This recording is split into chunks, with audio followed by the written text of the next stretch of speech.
একই বাড়িতে দুজনে থাকলেও পড়াশোনার চাপে দুজনে এক জায়গায় হতে খুবই কষ্টকর ব্যাপার হয়ে যায়। যখন এক জায়গায় হয় ওদের আনন্দ দেখে আমার আর আমার কাকার মেয়ের কথা মনে পড়ে যায়। এই হাসি, এই কান্না, আমরা দুজনে এমন ছিলাম। এই মিল তো এই ঝগড়া। যাই হোক, আমি চোখের সামনে ছিলাম, ওরা কিন্তু তেমনভাবে ঝগড়া করছিল না, একটু দুষ্টুমি করছিল। তারপরে ওদের দুজনকে একটু ডাব কেটে দিলাম, ওরা খাচ্ছিল। আর ডাবের শাঁসটাও খেতে খুব পছন্দ করে আমার সন্দীপটা, আর এদিকে অদ্রিতাও খেতে ভালোবাসে।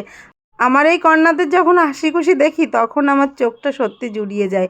দুই বোনের তো ঝগড়া চলতেই আছে, কথায় কথায় ঝগড়া। আর অদ্রিতার একটাই জীবনে আক্ষেপ, তুমি শুধু মেজদিদিকে ভালোবাসো, আমাকে ভালোবাসো না। মানে আমি সবসময় সন্দীপটার সাপোর্টে থাকি, কারণ ও যেহেতু ওর বড় মা, আমি ওকে তো আমি বকতে পারি না, ওকে আমি শুধু ভালোই বাসতে পারি। সেজন্য অদ্রিতার চোখে আমি নাকি ওকে বেশি ভালোবাসি আর ওদের কম ভালোবাসি। বাড়ির ছোট হলে অধিকারও বেশি, আবার আক্ষেপও বেশি হয়।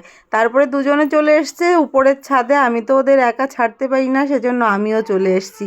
এসে দেখি কাদামাটি নিয়ে খেলতে শুরু করে দিয়েছে। আমি আর বাধা দিইনি, কারণ কাদামাটি ধরলে ওদেরই ভালো। সেজন্য ওদের কাদামাটি ধরতে দিয়েছি, খেলা করছিল। হঠাৎ করে ওর মা ডাক দিয়েছে, মা পড়তে আসো, পড়তে হবে। তো হাত ধুয়ে বাড়ির দিকে চলে গেল। আমিও অদ্রিতাকে নিয়ে নিচের দিকে আসলাম, ওকেও পড়াতে বসাবো। একটু পরেই যখন পড়া কমপ্লিট হবে ও চলে আসবে, আর তখন অদ্রিতারও পড়া কমপ্লিট হয়ে যাবে।